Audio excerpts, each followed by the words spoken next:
네, 여러분들 안녕하세요. 시사타파의 심층 분석 시작하도록 하겠습니다. 요즘 우리 더불어민주당 지지자뿐만 아니라 우리 민주진보 진영에서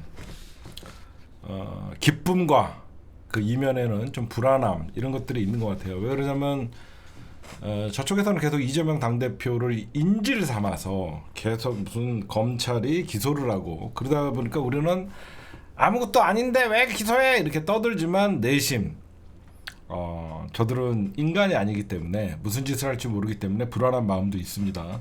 그건 사실이고요. 이런 뉴스가 많이 보였을 거예요, 여러분들. 이재명 대북 송금 재판 이화영 9년 6개월 선고 판사가 맞는다. 미친 거죠. 응? 아니 이게 상식적으로 맞습니까? 이화영한테 9년 6개월을 선고한 판사가 이재명한테 무죄를 줄 수가 있겠냐고. 당연히 공범관계로 보겠죠. 이재명의 방북비라고 인정해서 이화영을 9년 6개월을 줬는데 이재명 당대표의 재판은 보나 마나잖아요. 더욱더 웃긴 게 뭐냐, 이게 재판 전산으로 사건을 배당했대. 말 같은 소리를 해야지. 전산으로 사건을 배당했대. 말 같은 소리를 해야죠. 이건 뭐냐면, 근데 너무 걱정하지 마세요. 법관 기피 신청 가능합니다. 이 법관 기피 신청이 타당한 이유가 되기 때문에 법관 기피 신청하면 돼요. 너무 걱정하지 마세요. 법관 기피 신청하면 돼요. 이거 가능해요. 걱정 안 하셔도 돼요. 오히려 바꾸는 게 낫죠. 그래서 이 판사가 볼 때는 저 판사가 볼 때는 어떤가라고 볼 수 있죠. 그리고 제가요, 그 판사 이름이 뭐더라? 신 무슨 판사였죠? 신진우. 이 신진우 판사에 대해서 좀 알아봤어요. 근데 예전에 이 정도는 아니었다라고 하더라고. 예전에 이 정도는 아니었는데 언제 이렇게 망가졌나 싶더라고요. 예전에 이 정도는 아니었다라고 했는데, 그 다음에 이건 어제 제가 방송에서 말씀드리려고 했던 건데, 이제 민주당이 여러분들 국회의장 선거나 민주당의 원내대표 선거나 국회의장 선거 아시다시피 국회의원들이 뽑잖아요. 이것도 이제 당원 참여가 확정됐대요. 당원 참여가 확정됐다라고 합니다. 그래서 이제 권리당원의 투표를 원내대표 뽑을 때도 이제 반영을 시키고요. 국회의장 뽑을 때도 이제 확정이 됐습니다. 근데 이런 거를 보고 언론에서 여러분들 비판을 해요. 나 여러분들 한마디만 할게요. 제가 뭐 국회의장은 어느 당에도 소속이 안 돼야 되기 때문에 중립의 의무가 있기 때문에 국회의장은 중립의 의무가 있기 때문에 그 소속 정당에서도 탈당을 하고 그렇게 한다. 그래서 입법부 수장의 중립성 논란이다. 뭐가 이상하죠? 입법부 수장의 중립성 논란. 아니 입법부 수장이 왜 중립을 지켜야 되는데? 오늘 하나 물어봅시다. 입법부 수장이 중립을 왜 지켜야 되는데? 그러면 입법부 수장을 중립을 지킬 거면 국회의원을 시키면 안 되지. 왜 국회법에는 다수당의 정당에서 국회의장을 선출하게 돼 있다 그러면 정당 가입은 왜 하는데? 안 그래요? 다수당에서 국회의장 후보를 선출한다. 그럼 그 사람은 당연히 민주당이면 그 사람의 정체성을 버리라는 거야? 말 같지도 않은 소리 좀 하잖아. 입법부 수장이 왜 중립을 지켜야 되는데? 그 사람은 소속 정당은 민주당이면 당연히 입법부 수장이 알아서 하는 거지. 이런 것들에 현혹되지 마세요. 대통령은 진짜 그럼 뭔데? 진짜 중립을 지켜야 되는 건 대통령 아니야? 대통령은 자기를 반대하는 국민들도 껴안고 가야 되는 게 대통령의 자리잖아. 대통령은 허구한 국민의힘이랑 저지랄 떨고 앉아있는데 말 같지도 않은 소리를 해야지. 그러니까 무슨 국회의장 중립 의무 개소리 하지 말라 그러세요. 그럼 국회의장을 밖에서 뽑아오든가. 민주당 출신이 어떻게 중립을 지킵니까? 안 그래요? 민주당 출신에서 뽑아놓고 무슨 중립을 지키래요. 말 같은 소리를 해야지. 중립이 아니라 오히려 저쪽 편든 새끼들 있었죠. 제가 경제준표 김준표입니다. 제가 경제는 개나 갖다 주라고. 여야가 협치를 안 하면 절대로 본회의를 열어줄 수는 없다. 그 새끼는 민주당 출신이 국힘당 출신인 줄 알았어요. 지금 여러분들에게 좀 말씀드리고 싶은 게 아마 계속 이제 여기서 지지율로 때릴 겁니다. 우리가 늘 예상하는데 민주당이 뭐 단독 국회, 입법 독주 이런 프레임을 걸어갖고 여기저기서 계속 민주당 뭐 국민의힘의 지지율 역전당해, 민주당 지지율 20%대 막 이런 얘기하면서 계속 여러분들 이제 지지율 갖고 제가 뻔히 이제 언론 저도 이제 언론 짬밥이 꽤 됐잖아요. 계속 민주당 지지율 갖고 때릴 거예요. 근데 여러분들 그거 신경 쓰지 마세요. 왜? 선거 없어. 신경 쓰지 마. 아무 신경 쓰지 마. 올해도 선거 없고 내년도 선거 없으니까 그냥 민주당 입법 독주니 입법 뭐 독재니 아무 신경 쓰지 마. 그냥 하면 돼. 그냥 아무 선거 없어. 그냥 해. 이거 예전에 그 선거 앞두고 그쵸? 선거 앞두고나 이런 뭐 지지율 신경 쓰고 그런데 아무 신경 없으니까 야 민주당 하던 대로 계속 하시면 돼요. 잘하고 있으니까. 그럼 신경 안 써도 됩니다. 그 정당 지지율 지금 지지도 조사가 아무 의미 없습니다. 막 이재명 사법 리스크, 민주당 치명타, 지지율 대폭 하락, 어느 지역에서 하락, 어느 지역에서 하락 요지랄 떨 거예요. 그러면 민주당 그 안에를 흔들어 놓으려고 하는 거거든요. 근데 지금 민주당이 흔들 구성 요소가 없죠. 흔들었다가는 그냥 머리채 뽑히죠. 21대 국회가 아니야.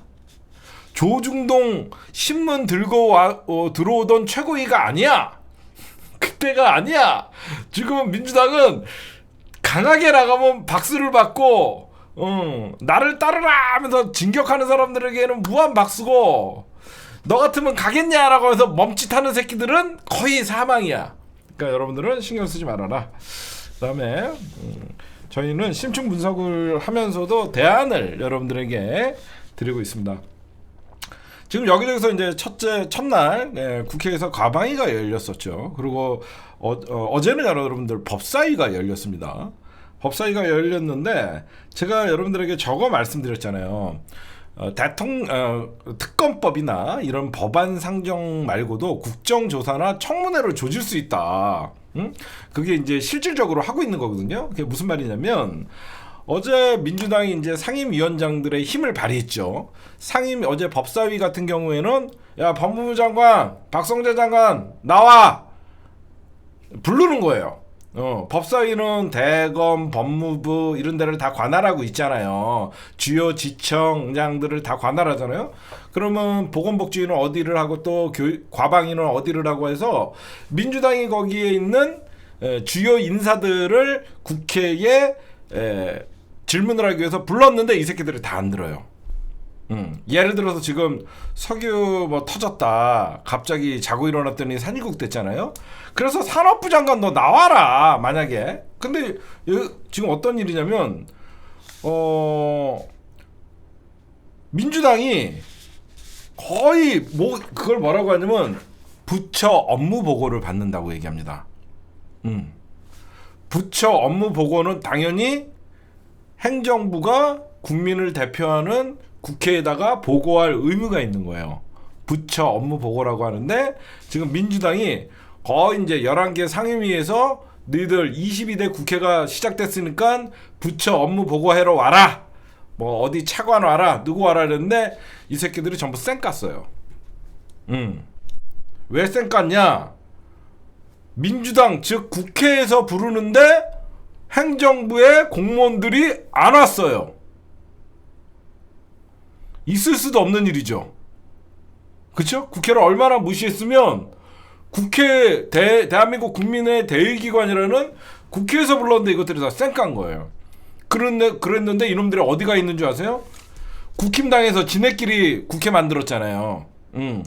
국힘당이 지네끼리 상임위 만들었잖아요. 또 하나의 국회를 만들어서 무슨 국힘특위라고 해갖고 지네끼리 법사위, 무슨 지네끼리 법사위, 과방위, 지네끼리 한마디로 마이너 국회 만들어놨잖아요. 하나. 여기 메이저는 입법할 수 있는 권한이 있는데 지네끼리 그 마이너 있잖아요. 마이너 만들어 놓고 지네끼리 국회 만들었더니 거기에 출석을 하는 거야. 이놈들이. 국힘당에서 만든 특위에는 눈도장을 찍히기 위해서 이 공무원 새끼들이 간 거죠. 그래서 오늘 박찬대 의원이 빡친 거예요.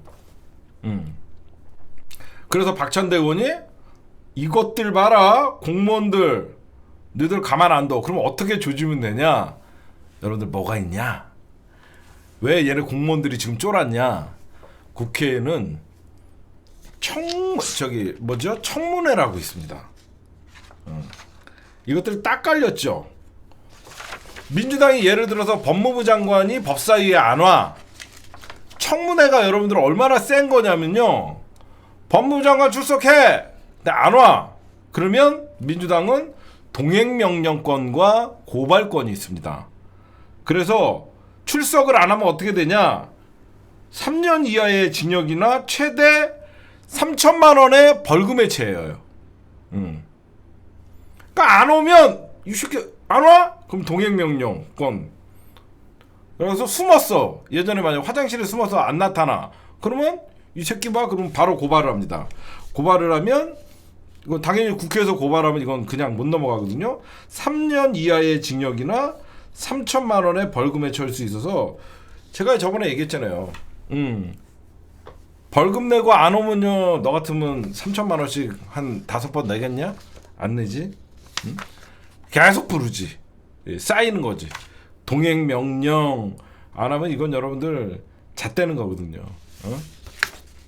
그래서 얘네들이 이제 모든 부처가 업무 보고를 거부를 했다는 거예요. 강력 조치 취하겠다. 그랬더니 공무원들한테 물어본 거예요. 왜 안 나왔습니까?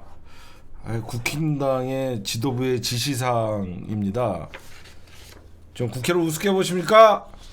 청문회 누구누구 며칠까지 출석하십시오. 그러면 끝나는 겁니다. 그렇게 여러분들이 청문회로 조지면 됩니다. 중요한 사람들은. 그 다음에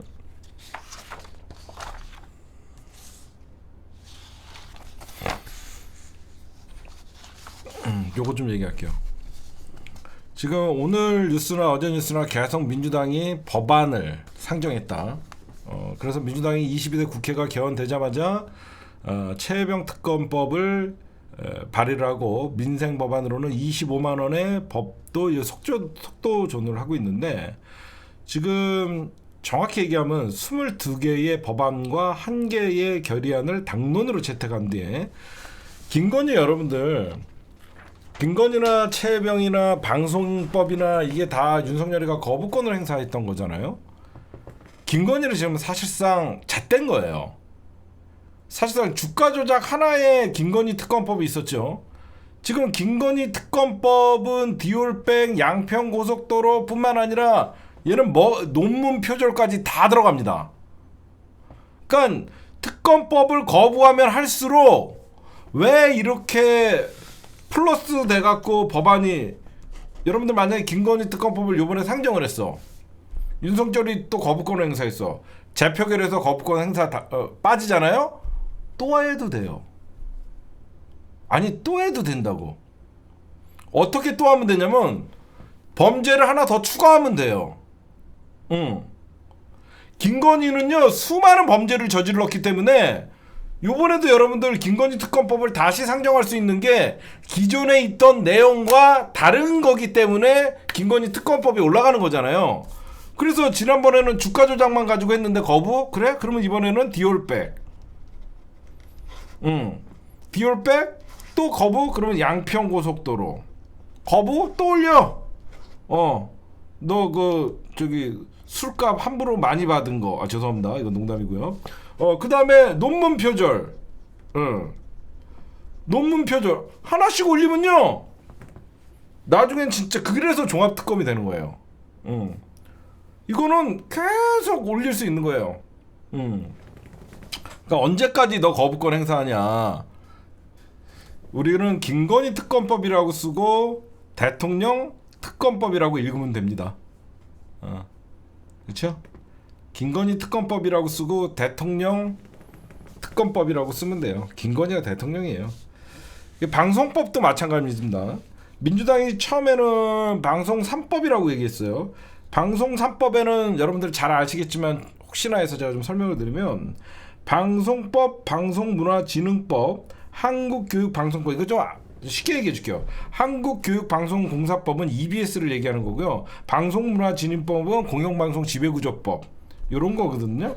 그러니까 공영방송의 이사나 사장을 뽑을 때 정치권의 외압에서 벗어나게 하려는 게 핵심이에요. 방송 3법은. 근데 여기 하나가 또 추가됩니다. 뭐냐? 방송통신위원회법 개정안. 방송통신위원회법 개정안이라는 게 뭐냐면 지금 방송통신위원회의 위원장이 누구예요? 김용일이죠. 검사 출신의 윤석열의 선배 아닙니까? 김홍일이가 지금 어떤 짓거리를 하고 있어요? 5인 협의체의 방송통신위원회를 대통령이 임명한 방송통신위원장과 여당 대통령 추천복에 2명에서 모든 걸 협의 처리하잖아요. 그래서 민주당이 방송 3법이 아니라 방송 4법, 즉 4명 이상의 의결을 거쳐야 된다. 4인 이상 5명 중에 4명 이상이 참석해야 회의가 가능하고 과반 찬성으로 의결이 가능하도록 한 거예요. 5명 중에 4명 이상이 찬성하고 그 중에서 과반 이상이 찬성을 해야 된다. 그러면 김홍일이나 얘네 둘이 할 수 있는 게 아무것도 없죠. 둘이 가위바위보밖에 못 하잖아요. 그렇죠? 4명에서 모이면 하나 빼기라도 할 수 있잖아. 뭔가를 뭐 할 수 있는데 맨날 둘이 얼굴 맞대고 둘이 가위바위보밖에 못 하잖아. 그래서 이거는 4명으로 해라. 재밌게 놀아라. 둘이 하는 건 안 된다. 그다음에 그러면 김건희 이번에 특검법이 여러분들 발의되는 게 이거 사실 거의 종합특검인데 보시면요. 1차에는 아까도 말씀드린 폐기된 거죠. 1차 김건희 특검법은 사실 폐기된 법이지만 거기에는 그냥 도이치모터스 주가 조작 하나만 있었어. 도이치모터스 주가 조작만 했을까? 그건 나중에 추가하면 되고 이번 김건희의 특검법을 발의한 사람이 누구냐면 이성윤이에요. 이성윤 민주당 이성윤 전 고검장이 하신 건데 첫째 김건희 일가의 서울 양평고속도로 특혜 의혹. 이게 여러분들 생각해 보시면 그냥 우리는 양평고속도로 특혜 의혹이 아니라 김건희 일가라고 했잖아. 이건 거의 김건희 집안을 쑥대밭으로 만들 수 있거든요. 김건희 일가의 서울 양평고속도로. 저 엄마 잠깐 나왔잖아. 지금 다시 꼬린될 확률이 많은 거예요. 그래서 김건희 일가의 서울 양평고속도로면 일가는 누구죠? 당연히 최은순이, 그 오빠 김진우, 김건희 다 해당되는 거죠. 거기에 코바나 컨텐츠 전시회 후원 의혹, 이게 통과되면 어떻게 되죠? 대기업 조지는 거예요. 삼성, LG, 현대. 코바나 컨텐츠 전시회 후원 의혹 조지면요 대기업 다 잡을 수 있는 거예요. 그 다음에 지금 알다시피 디올백 잡으면 어떻게 되죠? 거기에는 또 이제 비선 라인 다 걸려드는 거죠. 그래서 그 다음에 명품 가방 수수 주가 조작의 핵심 사항을 집중하기로 했다. 이렇게 하시면 될 것 같습니다.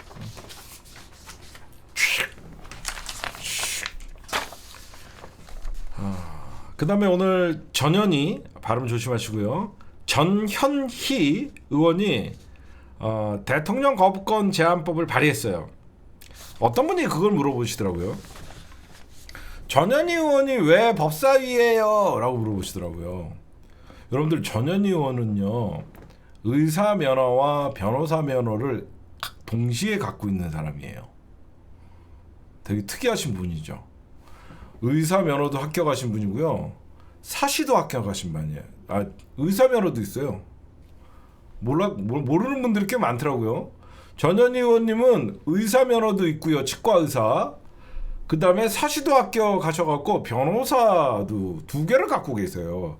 그래서 전현희 의원님이 국민권익위원장도 가셨던 것이고 사실상 이번에 법사위에 가신 거예요.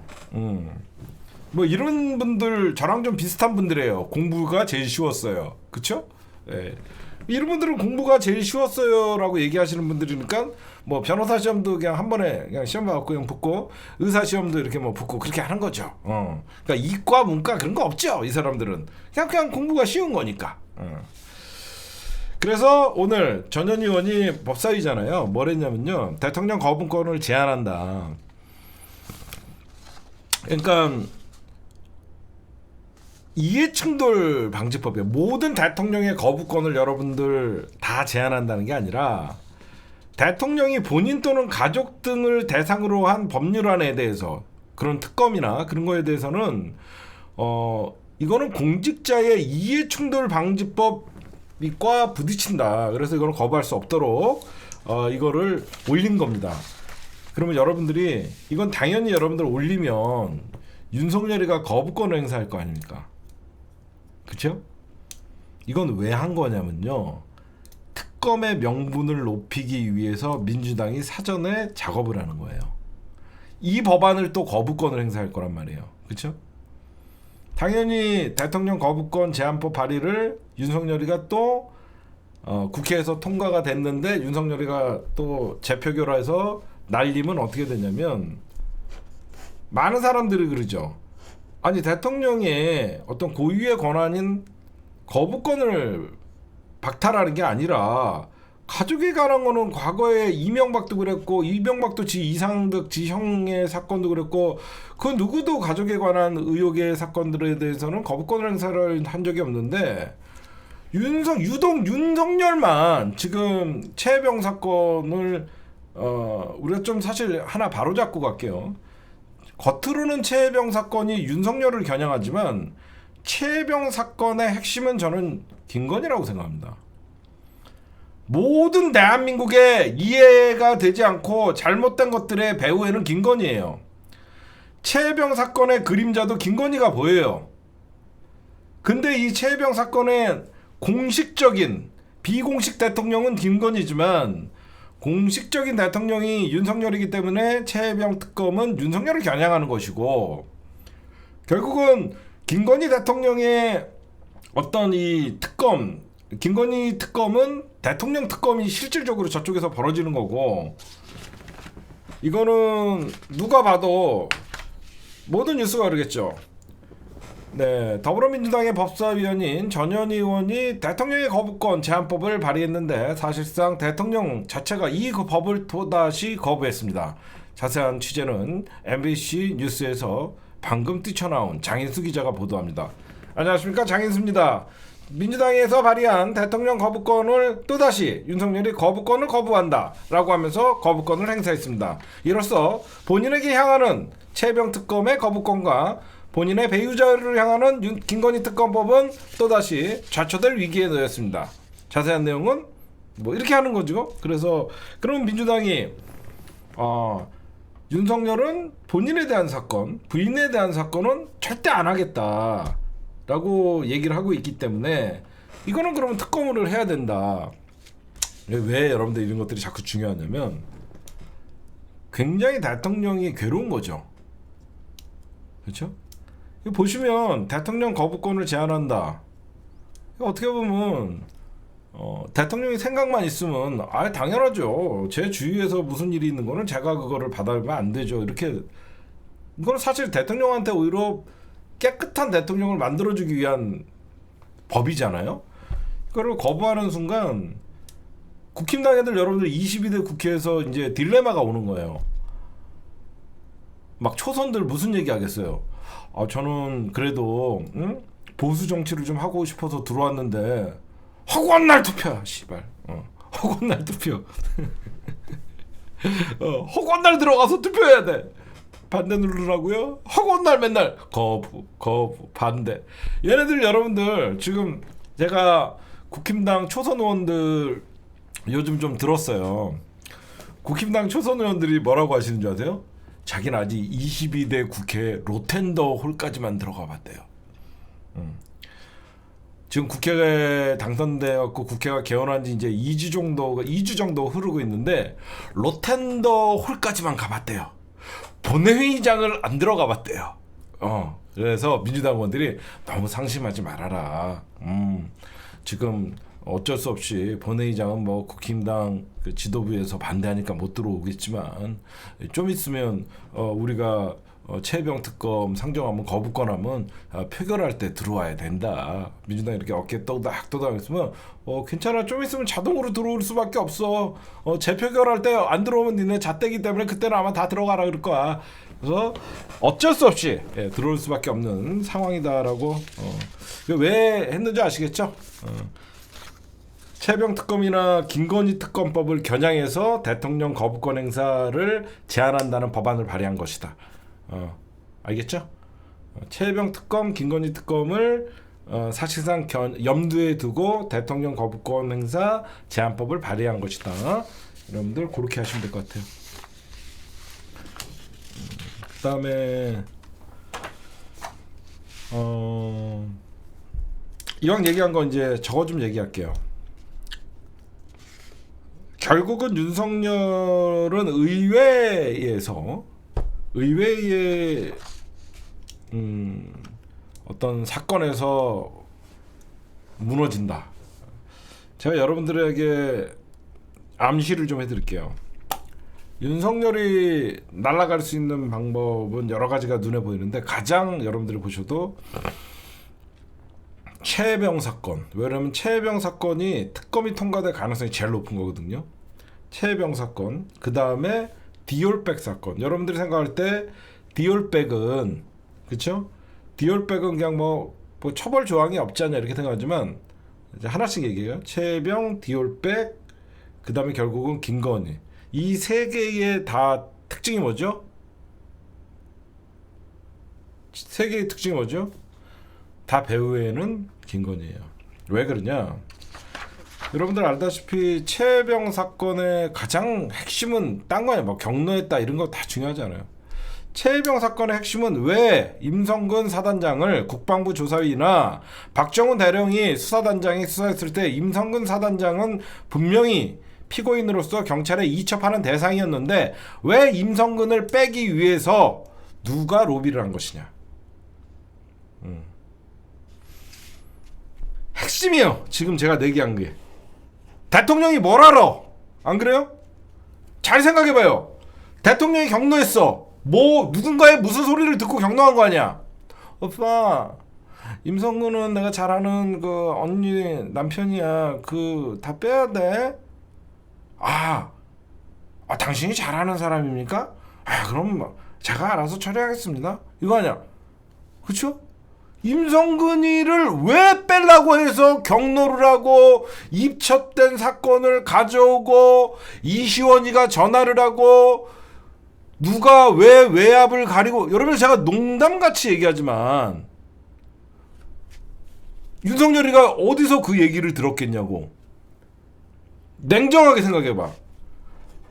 윤석열이가 임성근이랑 뭐 당구 500 같이 치면서 짜장면을 같이 먹던 우정을 나눴던 사이야? 아니잖아. 그렇잖아요? 모를 거 아니야. 그냥 해병대 사단장이라는 것만 알 거 아니야. 왜 윤석열이가 경로를 하고 누구의 얘기를 듣고 누가 임성근이를 살리려고 했을까? 저는 줄리라고 봐요. 저는 모든 게 줄리라고 봐요.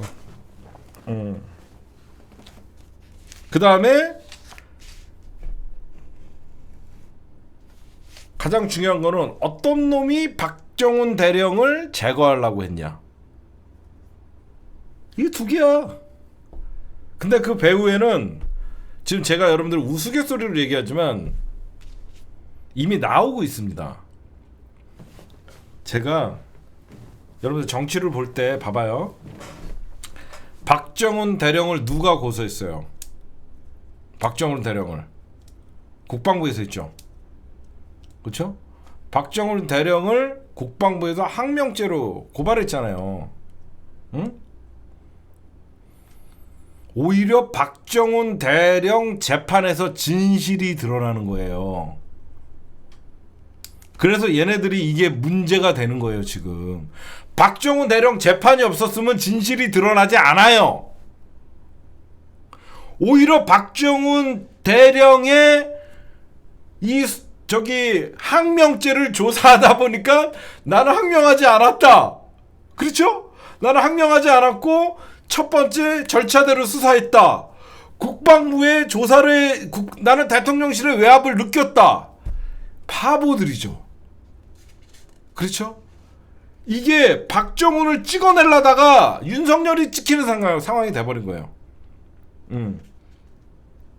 어떻게 보면 대통령실과 국방부가 꽁꽁꽁꽁 숨겨서 절대 외부로 누설시키고 싶지 않았던 사실들이 박정훈 대령 재판부에서 오히려 나오고 있는 거예요.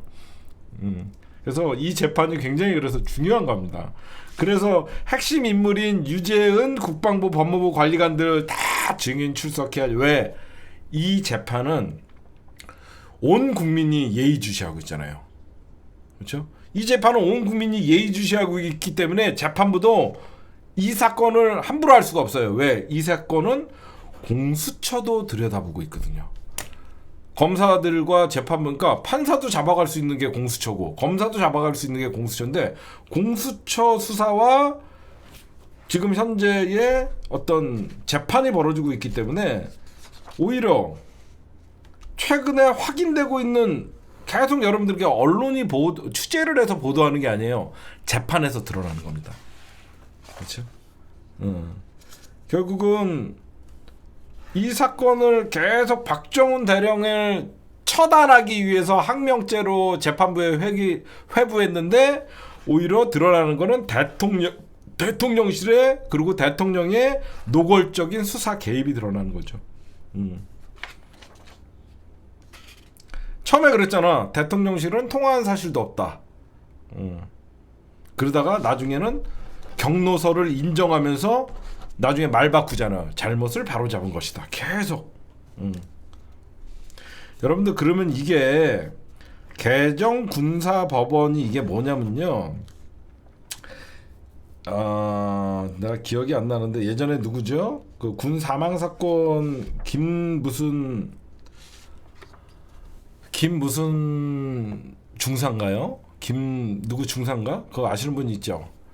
그러니까 군대에서는요, 사망 사건이 벌어지면 워낙 폐쇄적인 조직이라고 하잖아요. 군대는 폐쇄적인 조직이라고 얘기하기 때문에 김보람 중사인가요? 김예림. 김예람인가 김예림인가. 그 군대는 그 김예람 중사인가 무슨 김아람 중사. 김아람 중사 사건이 벌어졌을 때, 여러분들 군대 다 대부분 다녀오시거나 군대 면회는 다녀오셨잖아요, 우리 어머니들. 이때 김아람 중사 하여튼 뭐 그분의 사건이 터졌을 때, 대부분 군대에서 사망 사건이 터지면요, 지휘관이 책임을 물을까봐 은폐하고 덮으려고 해요. 그래서 아예 군에서는 사망 사건이 일어나면 바로 몇 시간 안에 이첩을 해야 된다라고 이제 정해진 거예요. 무슨 말씀인지 아시겠죠?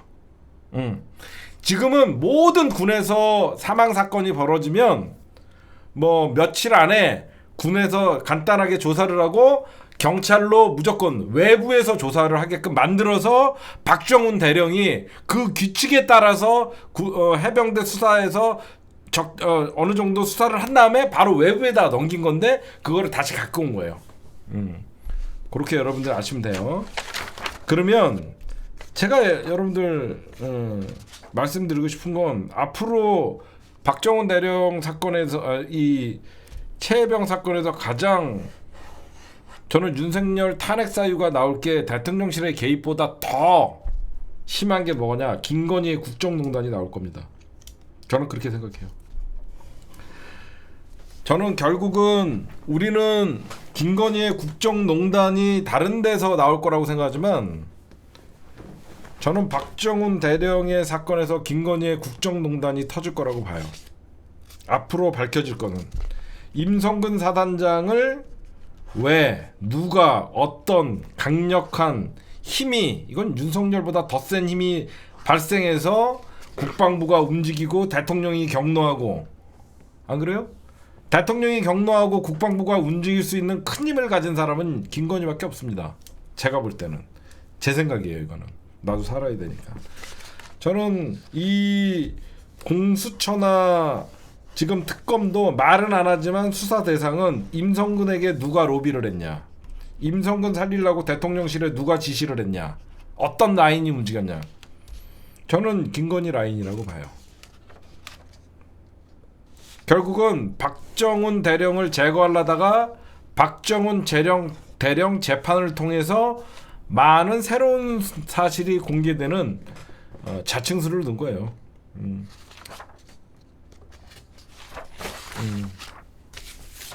로비가 누구일까? 핵심입니다. 근데 임성근이 너무 뻔뻔하지 않아요? 해병대 수사단도 조사본부도 임성근 책임 있다는데 부하 과실이다. 이런 새끼들은 군대에 군복 입을 자격이 없어요. 진짜 군인들은, 안 그래요? 김재규 기억나십니까? 박정희 총으로 죽이고 최후 법정 진술에서 존경하는 재판관님, 저를 위해서 함께했던 저의 부하들에게는 선처를 바라며 그들의 앞날이 탕창한 훌륭한 군인들이었다는 것을 인정해 주시고 이 젊은 군인들에게는 사법부가 선처를 바랍니다. 진짜 김재규 그랬어. 김재규 최후 진술 녹취록은 시사타파 옛날 방송 보면 있습니다. 금방 김재규 성대모사예요. 들어봐요. 똑같아요. 그런 것도 있다. 그 다음에 요거 하고 한동훈 얘기합시다.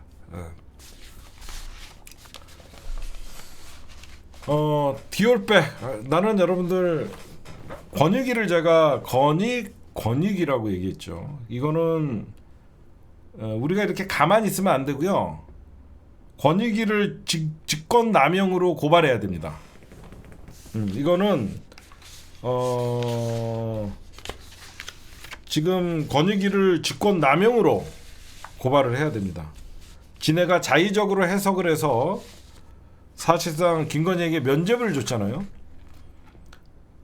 이게 해석이 잘못된 게 뭐냐, 선물은 김건희가 받았는데 사건 핵심은 그렇잖아. 권익위가 이상한 게, 정신 나간 게, 사건 핵심은 김건희잖아. 이러고 앉아갖고 오빠 뭐 사건 핵심은 김건희인데 대통령이랑 상관없다라는 거야. 뇌물은 김건희가 받았는데 대통령 직무와 관련이 없다. 이게 뭔 말이야? 그쵸? 뇌물은 김건희가 받았잖아. 근데 대통령 직무 관련성이 없다. 지네가 어떻게 알아? 조사도 안 하고 청탁했는데. 공직자 선물 신고 의미가 없다. 신고 의미 대통령에게는 없다. 이게 말입니까? 대통령이 여러분들 공직자 선물 신고 대통령에게는 없다. 대통령한테 막 재벌들이 뭐 돈 갖다 주고 막 그래도 관계 없는 거야? 옛날에 전부 재벌들이 대통령한테 돈 갖다 바치 그러다가 나중에 다 부패 혐의로 날라가고 그런 거 아니에요? 미친 거가 어떻게 이런 해석을 할 수 있지? 대통령 선물 공직장 윤리법을 적용할 수 없고, 미친놈들 아니야 이거. 이거는 진짜 이해가 안 가요.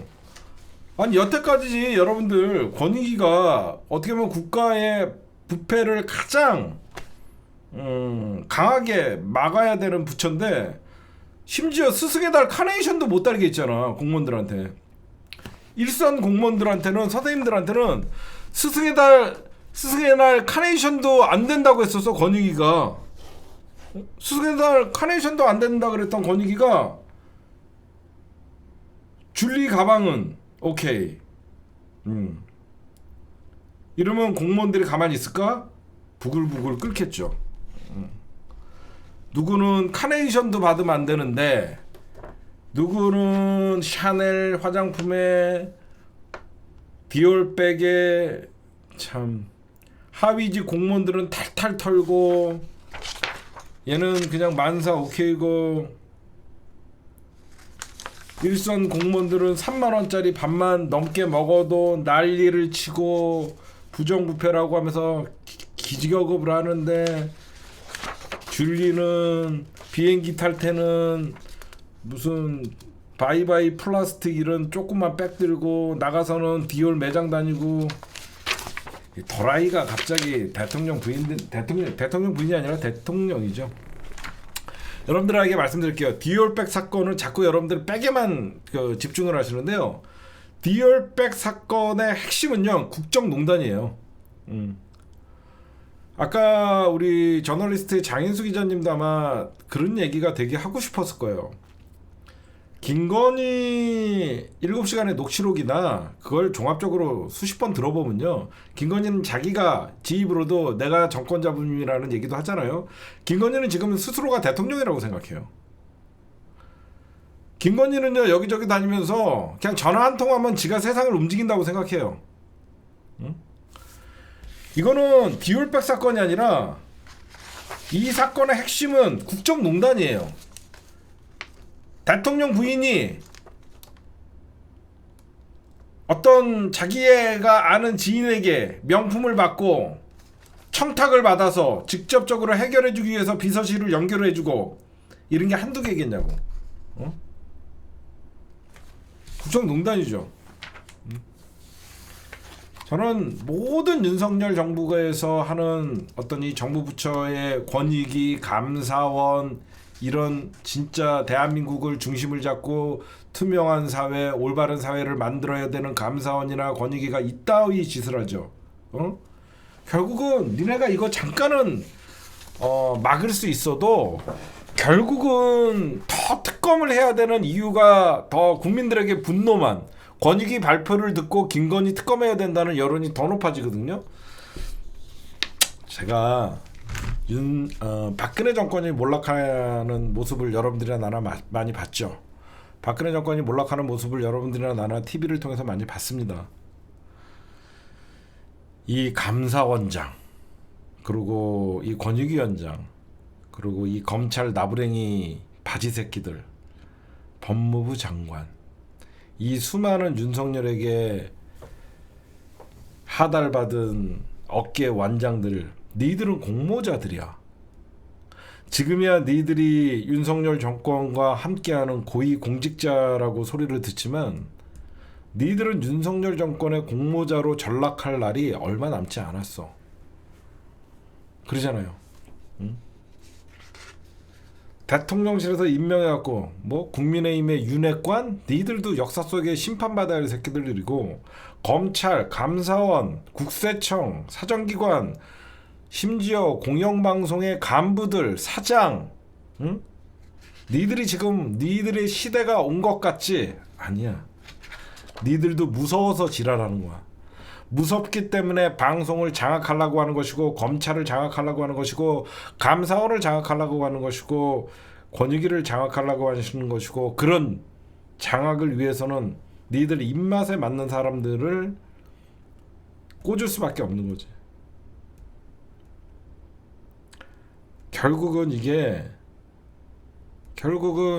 니들은 윤석열이가 탄핵으로 가는 지름길에 공모자들이고 결국은 니들은 법정에 서야 되는 놈들이야. 세상이 그렇더라. 내가 보니까 권력을 잡았을 때는 세상 무서운 게 없지만 권력이 무너지는 순간 보이지 않는 곳에서 그 권력의 공모자들이 오히려 지 살기 바빠갖고 나는 안 그랬다라고 하면서 발버둥 치는 모습을 본 적이 많아요. 불쌍한 새끼들이야. 니들이야 지금 연봉 억대 받으면서 마치 방통위원장 김홍일 윤석열의 선배라 그러면서 방송이 네 세상 같지. 다 니들은 법정에 서야 되를 윤석열 때문에 니들은 결국은 공모자가 됐고 범죄자가 될 것이다. 봐봐라. 김기춘이, 우병우, 응? 그런 새끼들 왜 감옥 갔는지 생각을 해봐라. 박정희 정권의 공범자들이기 때문에 다 갔던 거야. 안 그래요? 이명박 정권에서 감옥 갔던 새끼들 봐봐요. 역사는 다 기억하고 있고 역사는 다 보고 있어요. 어떤 놈이 어떤 짓을 하는지.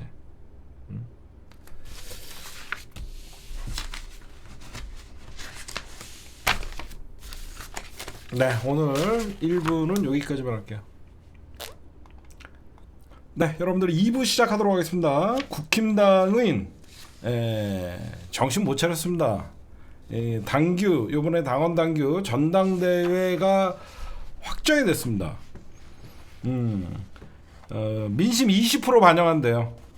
민심에게 뒤지게 혼나고 나서 정상적인 국힘당이 정신을 차리려 그러면 이번에는 민심 100%로 했어야 됩니다. 민심 100%로 해서 국민들이 원하는 국민의힘의 어떤 당대표나 원하는 방향으로 가야 되는데 땡큐야. 이렇게 가면 땡큐인데 여러분들에게 좀 여러 가지 제가 좀 전략적인 거를 지금부터 좀 말씀드릴게요. 이제 국힘당 전당대회가 민주당이 전략을 잘 세우고 있는 게 뭐냐면요. 결국 여러분들 최혜병 특검은 뭐의 싸움이죠? 최혜병 특검은 여론과 국힘당의 8표의 싸움이죠.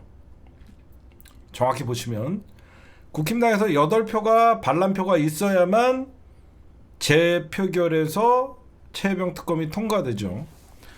그러면 지난주부터 이제 전북 전주에서 시작된 전국에서 이제 최혜병 특검의 통과를 위해서 규탄 대회가 시작되고 있고 민주당은 고 최상병이 1주기가 되는 전에 이거를 본회의에서 처리하겠다라고 왜 전략을 세웠냐? 국힘당이 한참 전당대회 할 때 바로 최혜병 특검이 국회를 통과하는 겁니다. 무슨 말씀인지 아시겠죠? 그러면 이쪽은 또 난리가 나는 거예요. 민주당이 굉장히 전략적으로 세운 거예요. 국힘당의 전당대회가 7월 25일인데 민주당에서 이제 윤석열이가 15일간 끌다가 다시 날라올 것까지 생각하면 7월 초에 올린다고.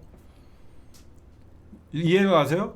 7월 첫째 주에 민주당이 최혜병 특검을 본회의에서 통과시키려는 이유가 윤석열이가 15일간 잡아놨다가 국회에 다시 보내면 민주당은 바로 본회의를, 즉 국힘당이 한창 전당대회에서 서로 물고 뜯고 연병할 때 과연 한동훈이 나올지 안 나올지 저는 이제 곽동선생한테 3만 원 드리려고 지금 봉투에다가 담고 있는 중이고, 지금 여기저기서 이제 그러면 전당대회 나와갖고 막 나국상은 민주당이 국힘당이 이대로 가면 안 됩니다. 최혜병 사건의 진실은 여야가 뭐 진보와 보수의 문제, 막 이런 사람들이 생길 거 아니야. 그쵸? 분명히 최혜병 특검에 대해서 당권 주자들이 본인들의 견해를 밝힐 수밖에 없겠죠. 자기네들의 견해를 안철수는 저는 반대입니다. 이거는 통과시켜야 됩니다. 저는 찬성표를 던졌습니다. 찰스 나올 거 아니야. 그러면 찰스가 나름 또 찰스 지지하는 국회의원 한두 명이라도 있을 수 있고, 나국상 이 법은 저희가 봤을 땐 아무래도 그 국민들의 그 여론이 굉장히 높은 법안이기 때문에 통과되는 게 저는 맞다고 봐요. 이지랄 떨 수 있을 거잖아. 응? 그래서 이게 민주당이 결국은 최혜병 특검의 이탈표 8표는 제가 볼 때는 국힘당 전당대회에서 갈릴 거예요. 갈릴 거예요. 어쩔 수 없어요. 응?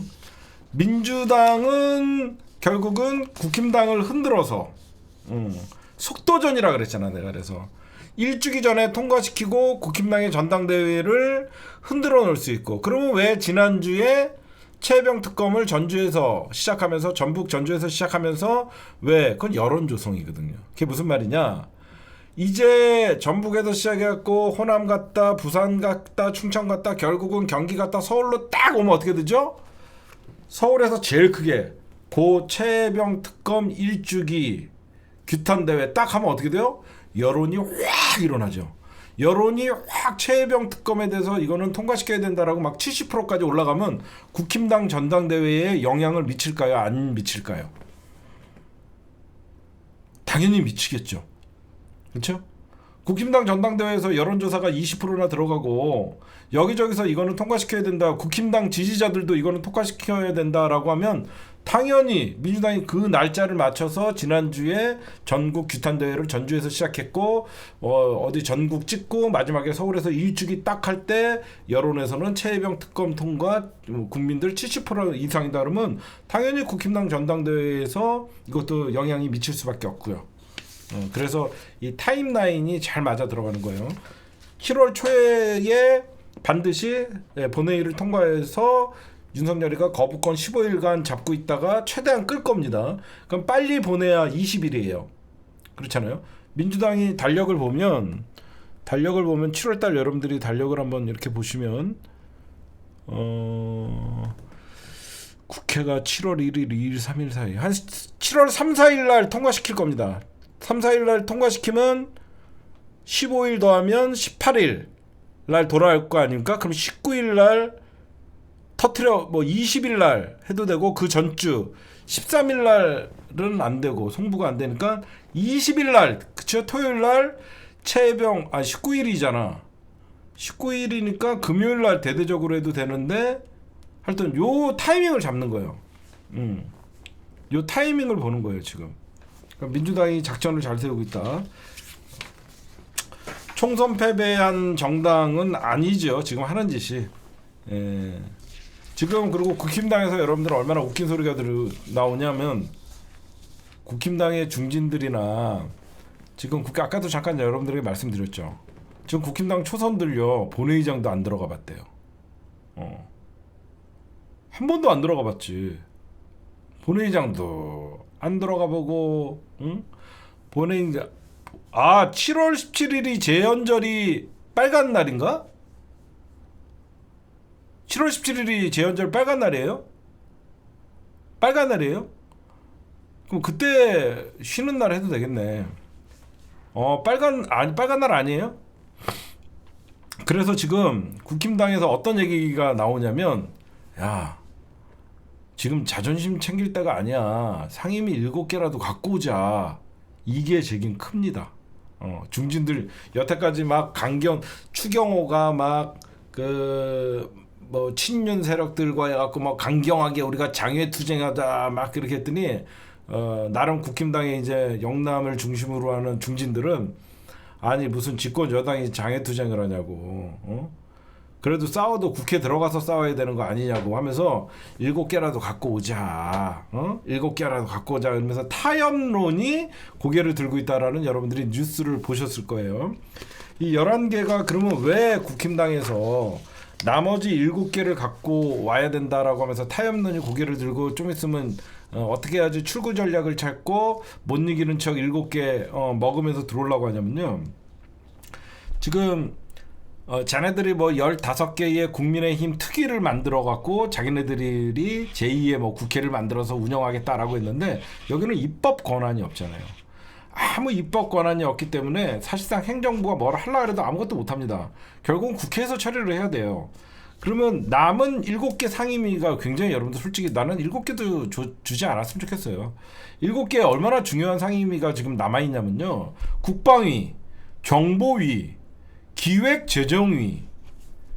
이거는 왜 그러냐, 국방이나 정보위나 이런 것들도 굉장히 우리나라 안보에 중요하고 어떤 그 정보통신에 굉장히 중요하고, 특히 얘네들이 양보할 수 없는 게 기재위예요. 기재위 가려고 얼마나 난리들 칩니까. 기재위 가고 예산 편성하고 막 그러려고 기재위 가려고 하는데 못 들어가니까 얘네들은 어떻게 해서든지 국힘당은 국힘당이고 자기 지역구도 챙겨야 되는 입장인데 그래서 왜 지금 그러면 국힘당 안에서 우리 그냥 7개 받고 기어 들어가자는 소리가 나오냐. 민주당이 법사위와 운영위, 과방위를 양보할 가능성은 제로다. 민주당이 세게 나오니까 예전 같으면 좀 수박들 꼬시고 뭐 조중동 이용해 갖고 입법 독주 역풍 몇 번 하면 민주당에서 좀 안에서 좀 몇 개 내주자 양보하자 이런 개소리가 나왔는데 과방위 법사위 운영위는 절대 양보 없다 천명을 해버렸기 때문에 얘네들이 그리고 또 걱정하는 게 뭐냐 아까도 잠깐 제가 말씀드렸죠. 올해와 내년에는 선거가 없다. 당분간 다가올 선거가 없기 때문에 민주당이 오히려 지금 안 들어갔다가는 어떤 위기감이 쟤네가 있냐면요.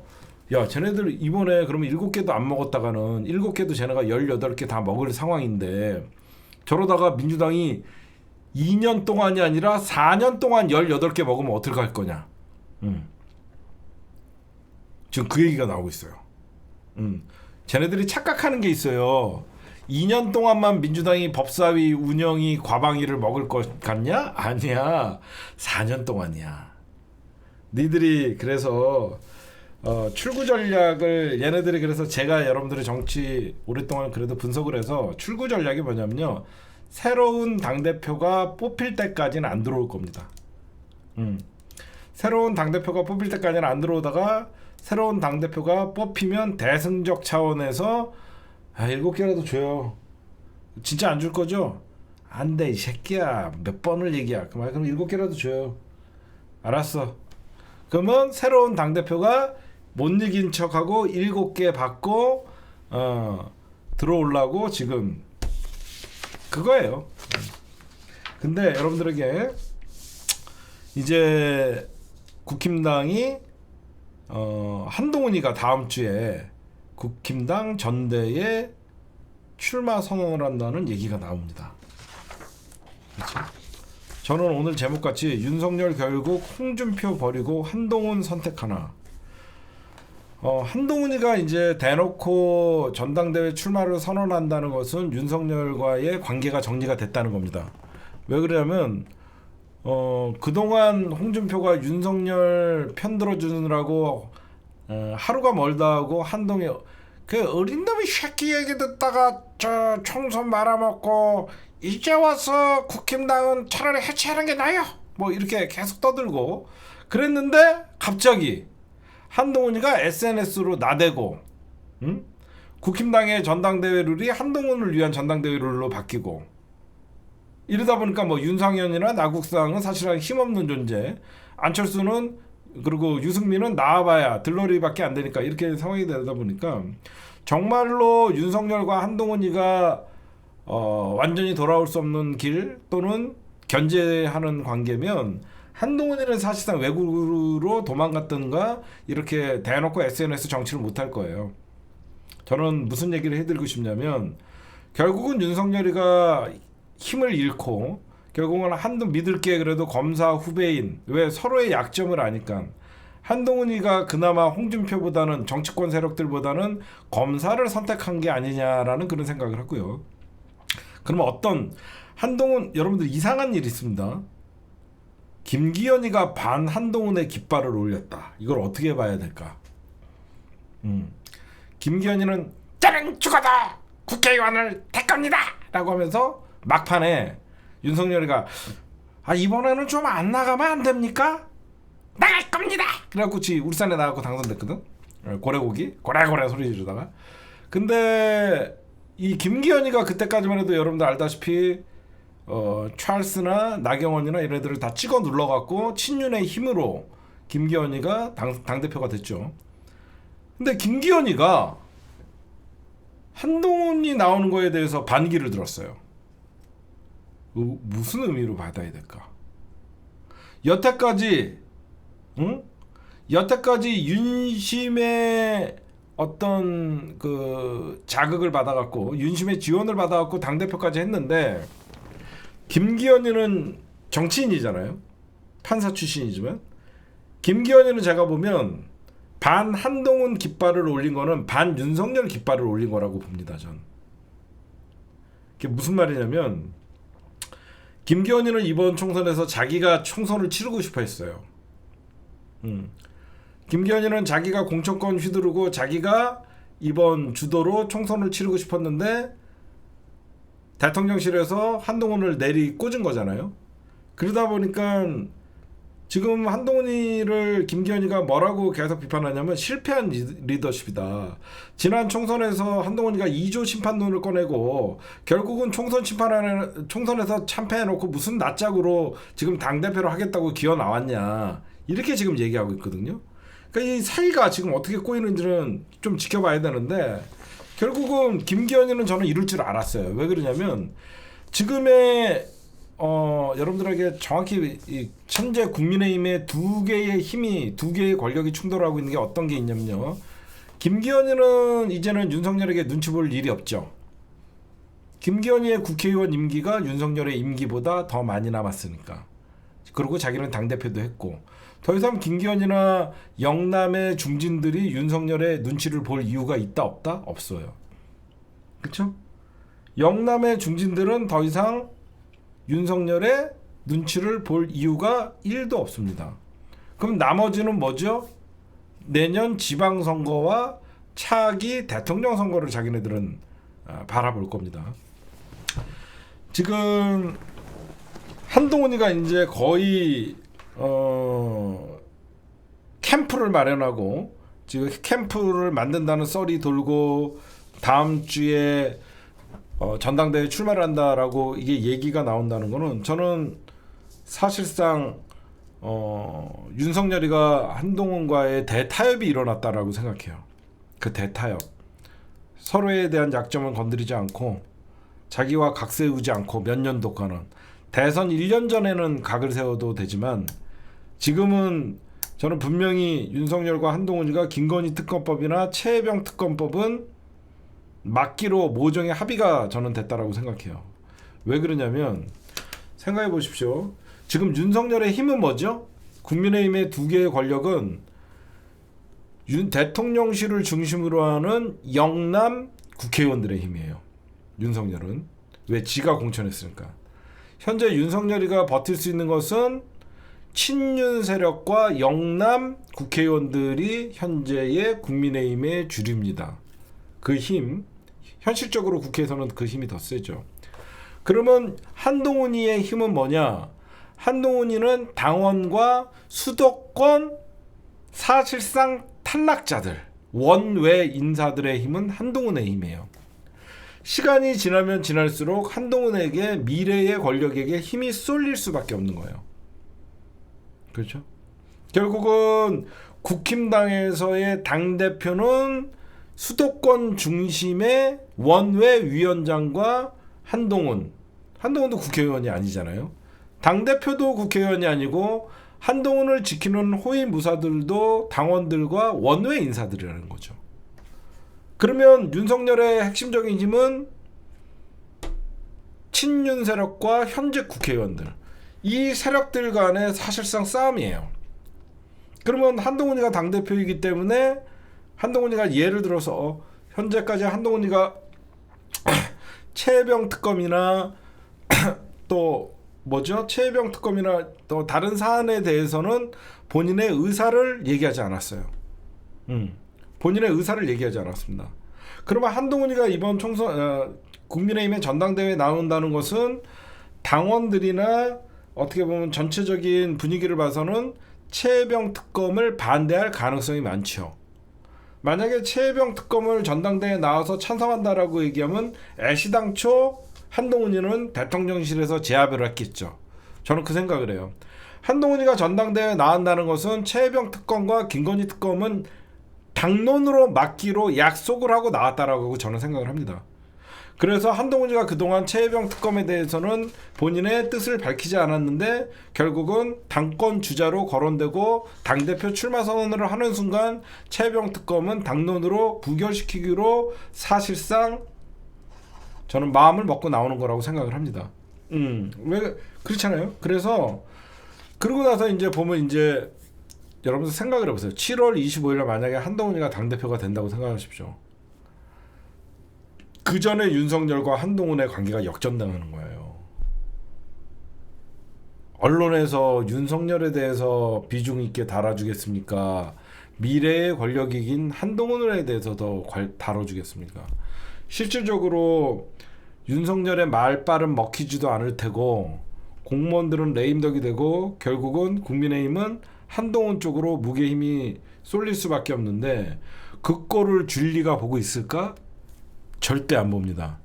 김건희는 지가 대통령이라고 생각해서 이걸 여러분들이 잘 보셔야 돼요. 지금 결국은 이중 권력이 되는 겁니다.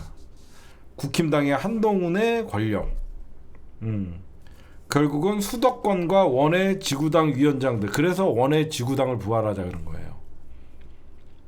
이해가 가세요?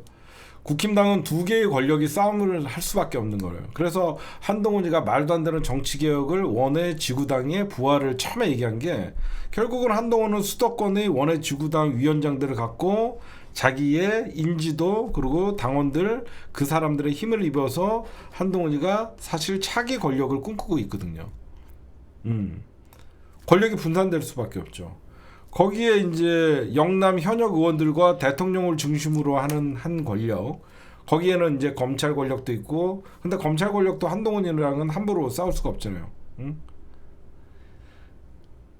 근데 이게 전 이해가 가지 않는 게 이게 집권 말년이면 이게 가능해요, 여러분들. 그렇죠? 윤석열이가 집권 5년 차에 접어들면 새로운 차기 대권 후보나 미래 권력을 주신다는데 이게 어떤 싸움이 벌어질지가 모르는 거예요. 이제 윤석열 3년 차인데 3년 차에 차기 권력과 한지붕 두 가족을 형성을 해갖고 두 권력의 이중 권력의 힘이 어디서 부딪히면 여기서 이제 민주당이 유리해지는 거죠. 국정조사나 입법 갖고 계속 윤석열을 거부권을 행사하면 한동훈은 맨날 윤석열이가 거부권을 행사하는 거에 저도 저 거부권에 대해서는 저도 뭐 그렇게 불만은 없습니다. 이렇게만 할 수는 없거든요. 그러면 결국은 한동훈도 어느 순간 당론으로 여야 합의에 의해서 법안 통과 시점이 있을 거예요. 무슨 말씀인지 아시겠죠?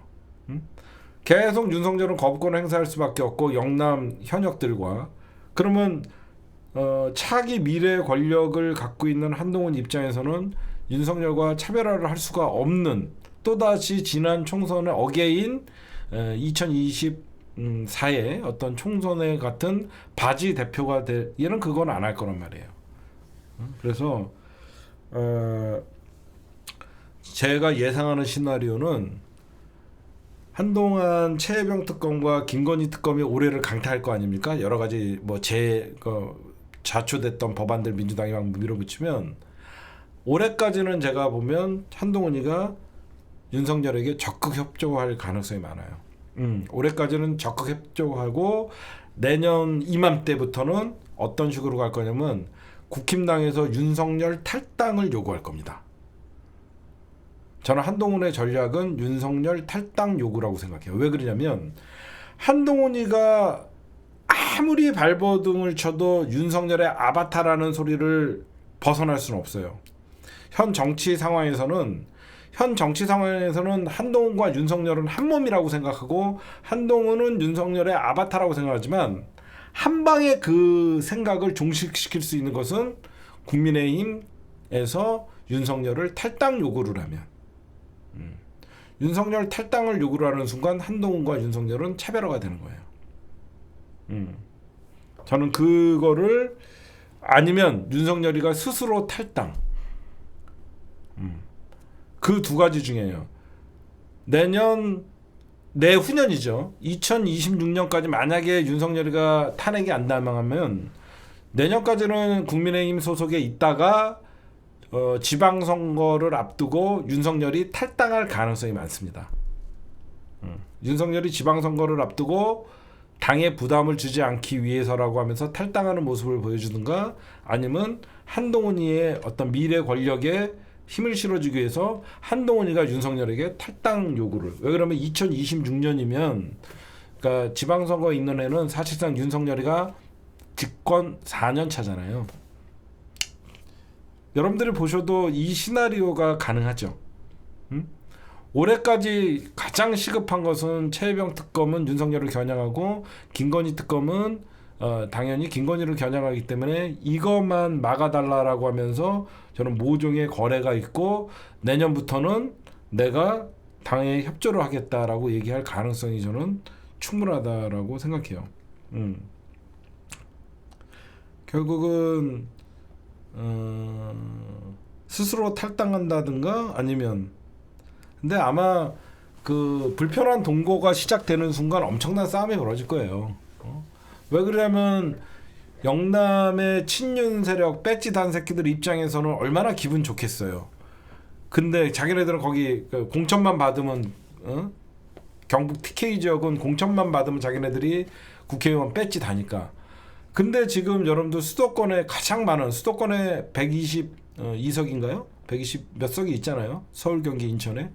그 사람들은 다 지금 누구 탓을 합니까? 윤석열 새끼 때문에 떨어졌다라고 다 생각을 하는 거예요. 근데 윤석열이가 어떤 바뀌는 기조도 없고 그런 모습들을 보면서 그 사람들은 얼마나 부글부글 끓겠어요. 응? 근데 그런 사람들을 중심으로 한동훈과 같이 모인다는 것은 윤석열과 공존할 수는 없겠죠. 응?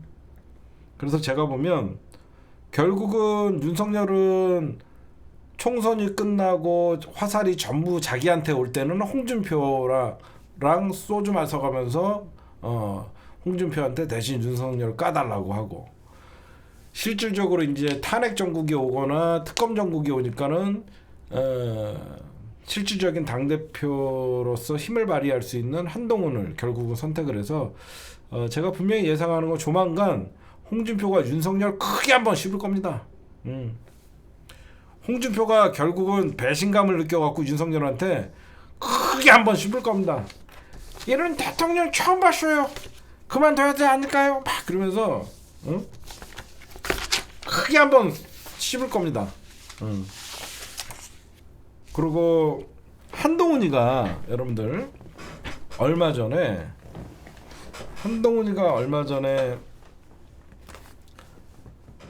제가 한동훈이가 정치 감각이 없다라고 생각하는 게 어떤 면에서 있냐면 얼마 전에 한동훈이가 이런 얘기를 했죠. 이재명 대통령 되면 대통령 선거 다시 해야 된다. 기억나세요? 이재명 대통령 되면 다시 대통령 선거해야 된다. 그러면서 그 이화영 전 평화부지사의 재판이 나오자마자 그런 SNS 이게 초짜예요, 초짜. 이거는 뭐냐면 이재명 당대표가 대통령이 된다는 전제를 이미 깔아놓은 거예요. 제가 그저께 얘기했잖아요. 스스로 인정했다고. 이재명이라는 정치인이 대통령이 확실하다는 전제를 깔아놓고 사실상 그걸 비판하려고 하다 보니까 사람들의 그러니까 이 논쟁이 가열될 수밖에 없잖아요. 한쪽에서는 대통령이 되는 순간 형사 재판은 중지된다라는 의견을 갖고 있는 법학자들과 진행됐던 재판이기 때문에 대통령이 되더라도 그 재판은 진행되는 게 맞다라는 그건 어떤 게 맞냐라는 논쟁이 있을 수밖에 없잖아요. 그럼 뭐야? 이재명 대통령 되면 재판이 진행되는 게 맞다. 아니다. 중지되는 게 맞다라고 하면 이 두 논쟁 자체가 이재명이 대통령이라는 가정하에 하는 거잖아요. 이런 논쟁이 가열되면 가열될수록 이재명 대통령 프레임은 국민들 기억에 남는 거예요. 정치라는 게 그래요. 그렇죠? 사람들 기억 속에는 이재명이 대통령 되나 보다 이 생각밖에 안 드는 거예요. 한동훈 입에서도 그런 말이 나왔어. 무슨 말 하죠? 결국은 이거 갖고 아무리 싸워봐야 결국은 이재명이 대통령 되는구나. 그래서 벌써부터 이재명이 대통령 되면 재판을 해야 된다? 안 해야 된다?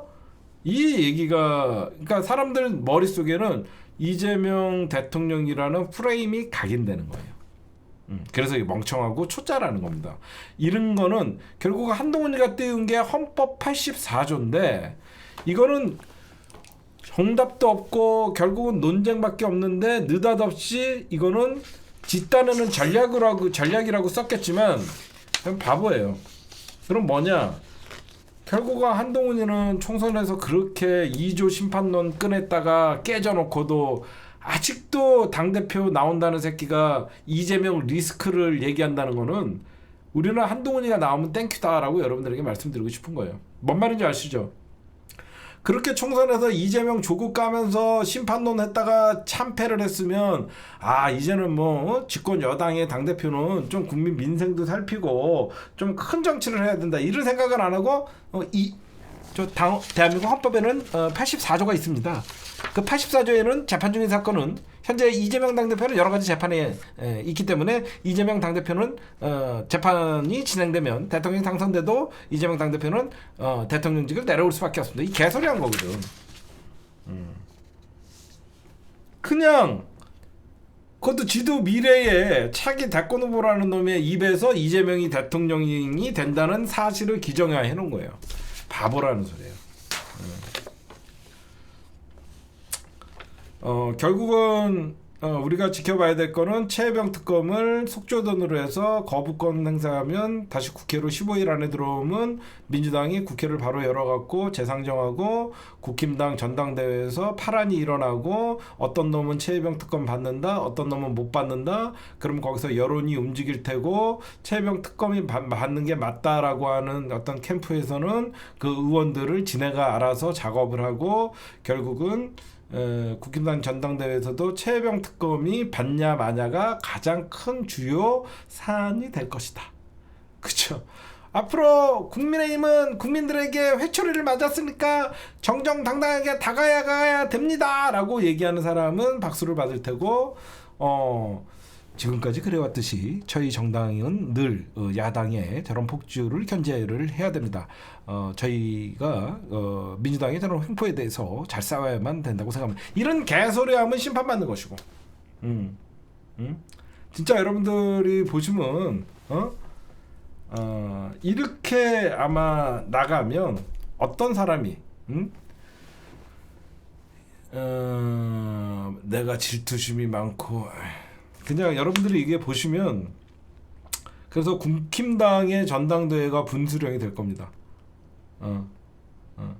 국힘당의 전당대회가 분수령이 될 것이고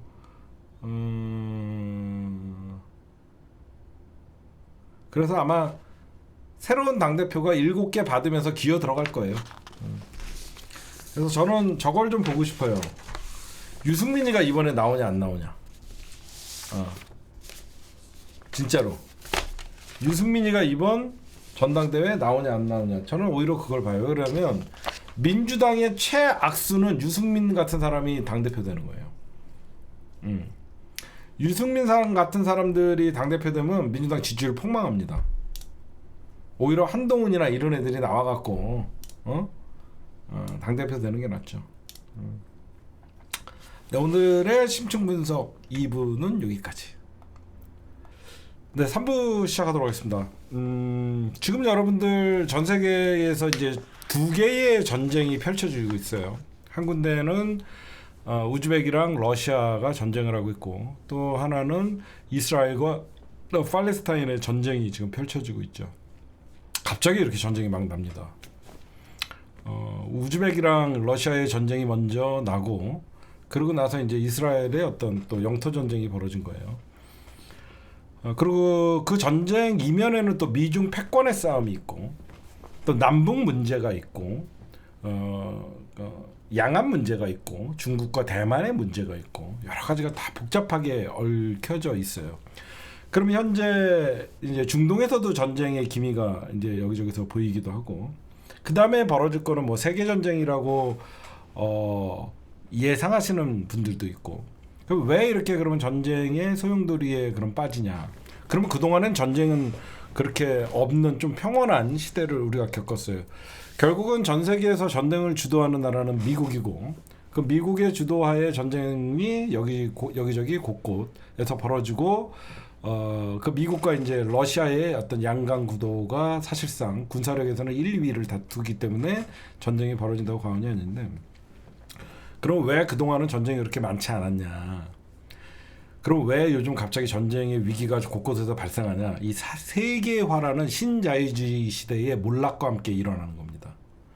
이게 무슨 말이냐면 과거에는 미국이 1980년대 세계의 장벽을 허문다라고 하면서 글로벌 세계라고 하면서 우리가 지구가 하나다라고 하면서 미국이 신자유주의 시대를 표방을 하면서 사실상 국경을 무너뜨려 가면서 그 국경 개방을 거부하는 나라들과는 전쟁을 했지만 미국이 그동안 빼먹을 건 다 빼먹은 거죠.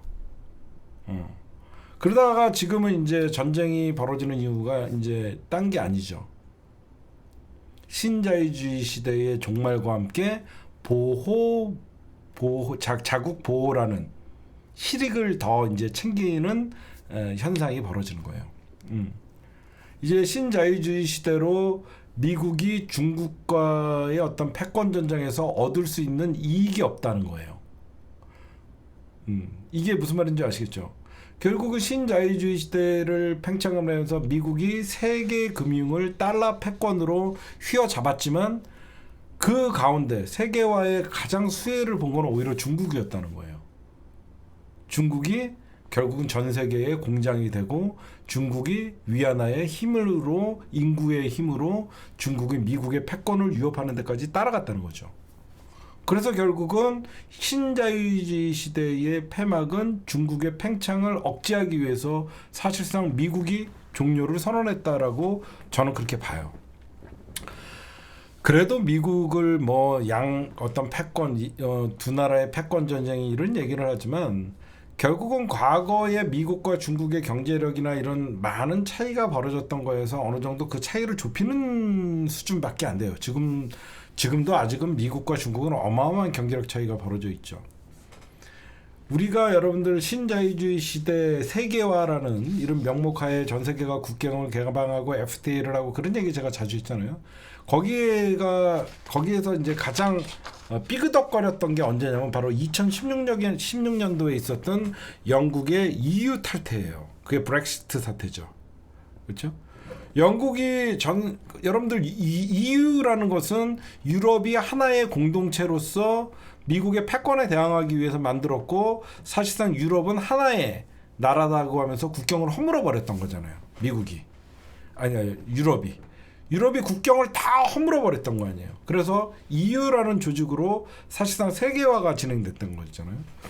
근데 그 세계화를 해봤더니 이익 보는 사람과 굳이 이 세계화 전략 때문에 피해를 보는 사람들이 이제 발생을 하기 시작했던 것이죠.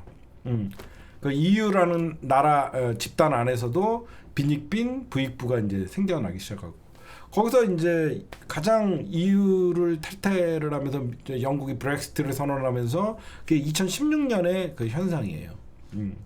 그 다음에 발생한 게 뭐냐면 그 다음 여러분들 브렉시트 다음에 그러면 미국과 중국의 그 전까지는 굉장히 사이가 좋았잖아요. 언제 그러면 미중 패권 전쟁이 발생했냐? 2018년이에요. 세계화가 사실상 단절이 시작된 게 2016년이 시작이라고 하면 2018년부터 이제 미중의 패권 전쟁이 시작해요. 그 다음에 결정적으로 그 시작된 패권 전쟁이 무역 전쟁으로 보복 전쟁으로 번지고 거기에서 이제 2020년에 러시아와 우크라이나의 전쟁 이후 서방이 러시아를 제재하고 러시아는 기존의 냉전 체제에서 미소 양강 진영에서 미중 패권의 싸움으로 벌어지니까 소련의 어떤 존재감과 소련의 힘을 과시하기 위해서 사실상 소련이 자국의 영토를 확장하기 위해서 러시아를 침공을 하고 이렇게 발생한 거예요. 근데 우리나라는 그동안 뭐 했냐? 세계화의 흐름에 따라가면서 미국의 그리고 중국의 동북아 중심자 역할을 가장 중요했던 2017년 문재인 정부에서 굉장히 균형자 역할을 잘했죠. 그래서 중국과는 경제적으로 파트너였고 미국과는 안보 동맹의 파트너로 하면서 아슬아슬한 중립을 지키면서 그렇죠? 동북아 중심의 역할을 하면서 남북관계 평화를 유지하면서 사실상 우리나라는 어마어마한 경제 발전을 이뤄갖고 세계에서 부러워하는 선진국 대열에 올라갔었죠. 그러고 나서 이제 세계화가 끝나는 시기에 자국의 이익을, 전 세계는 지금 자국의 이익을 따지기 위해서 세계화를 정말 보호무역주의, 철저하게 자국의 이익 이것만 보고하는데, 우리나라는 느닷없이 냉전체제로 회귀를 하면서 미국과 중국의 패권 전쟁에 일방적인 미국의 편을 들어가면서 사실상 경제를 내팽개친 거죠. 지금 우리나라만 경제가 안 좋아요. 왜 전 세계에서 우리나라만 경제가 안 좋냐면, 전 세계는 사실상 코로나 시대에 엄청난 경제적으로 어려움을 겪었고 불황이었어요. 코로나 시대에 엄청난 불황을 겪고 경제 성장률이 마이너스가 되는 나라들이 대부분이었고, 우리나라도 한때는 거의 경제 성장률이 제로에 가까운 코로나 시대를 겪었어요. 그러고 나서 그 어려운 시기를 다 같이 전 세계가 지난 거예요. 코로나라는 코비드 바이러스라는 전 세계의 전염병이 돌면서 전 세계가 어려움을 겪은 다음에 전 세계의 주가는 폭락을 했고, 전 세계의 경제는 침체가 됐고, 전 세계는 시장 만능주의에서 그 작은 정부를, 그러니까 시장 만능주의를 주장하는 사람들이 정부의 개입이 최소한 돼야 된다라고 하면서 작은 정부 큰 시장, 그래갖고 자유시장 경제체제라고 얘기하는데, 이 코로나 바이러스에 의해서 이제 큰 정부들이 이제 국가 중심의 경제 계획 경제가 전부 이제 들어서기 시작한 것이죠. 그래서 말은 자유시장 경제라고 얘기하지만 국가가 어떤 미국도 지금 가장 전 세계에서 자유시장 경제 체제를 외치지만, 미국은 지금 환율로 전 세계를 그 금리로 전 세계를 조지고 있잖아요. 이럴 때 우리나라가 사실상 실리 외교를 하면서 중국과의 경제 수지나 무역 흑자를 유지를 하면서 사실상 내수 경제를 활성화시키고 미국의 금리 인상에 대비를 해야 되는데, 미국만 바라보는데 미국은 우리나라에게 뭘 줬냐는 거죠. 한쪽을 포기하고 한쪽을 선택하니까 사실상 우리나라만 지금 주가는 폭락을 하고 있고, 한반도의 위기는 올라가고 있고, 일본의 경제는 잃어버린 20년, 잃어버린 30년이 언제 그랬냐는 듯이 일본은 니케이 지수가 엄청난 사상 최고가를 찍고, 미국도 지금 엄청난 경기가 좋으면서 그러니까 경기가 좋으면서 인플레이션 현상이 벌어지면 좋은 현상이에요. 그렇죠? 너무 경기가 활발하고 돈이 많이 잘 돌고 그러니까 물가가 올라가는 거는 굉장히 선순환 경제 구조의 하나의 일환으로 나오는 어떤 그 부작용이거든요. 근데 우리나라는 사실상 경기는 침체인데 인플레이션으로 하면 오랫동안 장기적인 침체 현상으로 가는 가장 나쁜 경제 지표가 가고 있는 거예요. 이런 원인이 어디서 오냐? 대통령의 외교나 국정 철학이 잘못되어 있다는 거죠. 그렇죠? 그러면 여기서는 어떻게 해서든지 국가가 시장에 개입을 해서 돈을 풀고 내수를 활성화시키고 노동자들에게 쓸 수 있는 돈을 줘야 되는데, 지금 윤석열 정부가 뭐를 합니까? 노동자를 노동 유연화 정책이라는 명목하에 노동자를 적대시하고 노동조합이나 노조 파괴를 위해서 저런 짓거리를 한다는 것이죠. 그러니까 국민들은 계속, 여러분들 노동조합이 왜 만들어지는 거냐면요, 노동조합 자체가 약자들의 모임입니다. 응? 힘 있는 사람들을, 여러분들 삼성 사장단이나 삼성 임원단들이 노동조합을 만듭니까? 안 만들어요. 힘 있는 사람들은 노동조합이 필요 없는 거예요.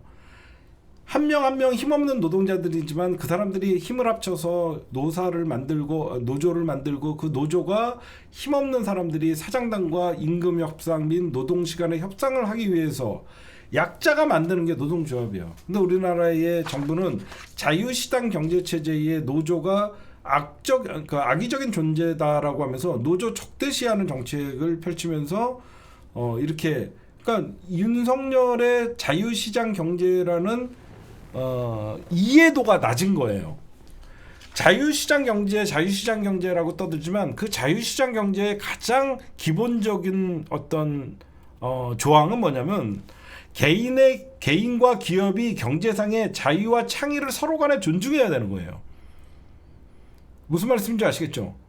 노동자도 기업이 존중하고 그 노동의 가치를 인정을 하고 그 노동자의 가치가 결국은 기업의 수익이 되고 서로 존중하는 관계에서 상생하는 게 노사 간의 상생 정치거든요. 근데 우리나라 윤석열이가 들어가고 나서 개혁의 일환으로 노동 유연화 정책이라고 하면서 누구를 위한 노동 유연화 정책이나, 말은 노동 유연화 정책이지만 사실상 노동자 쉽게 해고하는 법을 만들면서 기업의 손을 편들어줬다는 거죠. 저는 기업도 잘못 생각하고 있다고 생각해요. 기업은 늘 시장의 자본의 힘만으로 살아나간다는 생각은 버려야 돼요. 사람이 있기 때문에 기업도 돌아가는 것이고 노동자가 있기 때문에 기업도 생산할 수 있다라는 노사의 상생의 구조를 사실상 윤석열이가 뭐 감동을 받았다는 책 자체가 신자유주의의 기반에 있는 책이에요. 그 책 이름이 뭐더라?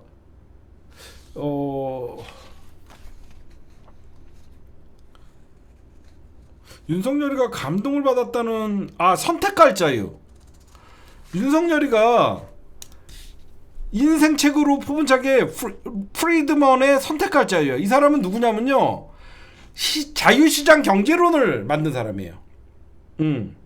자유시장 경제론을 만든 사람의 책을 자기의 인생책이라고 생각하니까 기업의 상생과 기업의 최고의 목표는 이윤 추구라는 것밖에 모르는 거예요.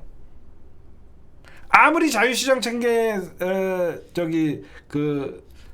시장 체계라고 해도 노동자의 인권과 노동자의 행복권을 보장한다는 헌법의 기초 하에 자유시장 경제체제가 일어나야 되거든요.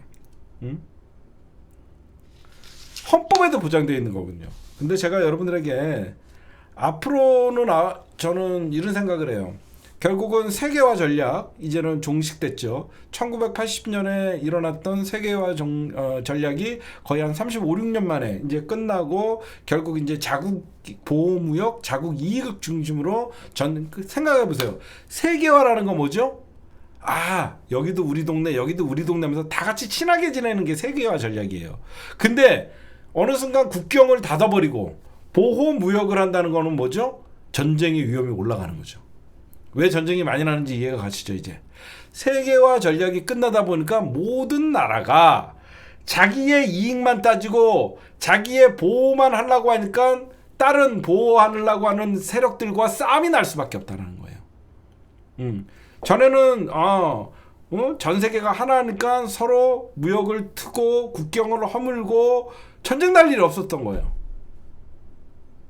근데 점점점 자국의 이익 중심으로 가다 보니까 그동안 묻혀져 있던 갈등, 민족적인 갈등, 정치적인 갈등, 종교적인 갈등, 이런 게 올라오기 시작한 것이죠. 그리고 여러분들 앞으로 저는 AI 시대의 위험성을 좀 알리고 싶어요. 우리가 AI 시대 그러면서 주식도 뭐 AI 로봇주 막 이런 것들이 엄청나게 막 인기를 끌죠. 여러분들 AI 시대를 가장 바라는 집단은 어디일까요? 하나 물어볼게요. 여러분들에게 질문.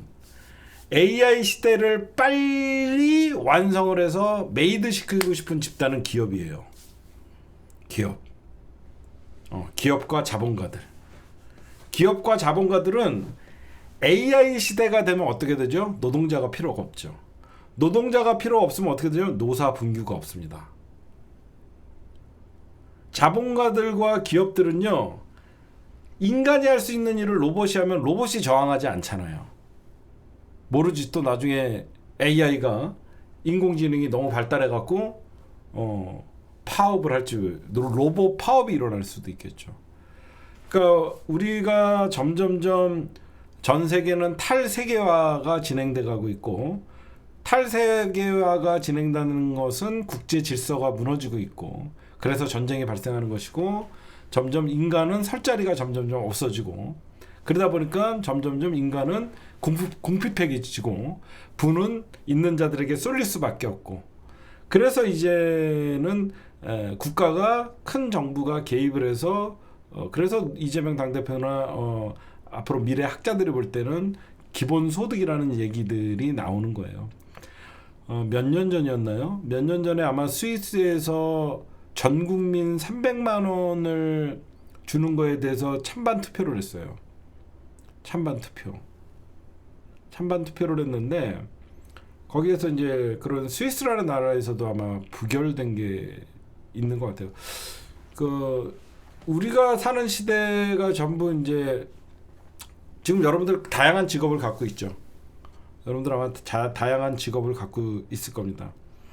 가장 제 눈에 보이는 가장 빨리 없어질 직업은 엘리트 군에서는 금융인들이에요.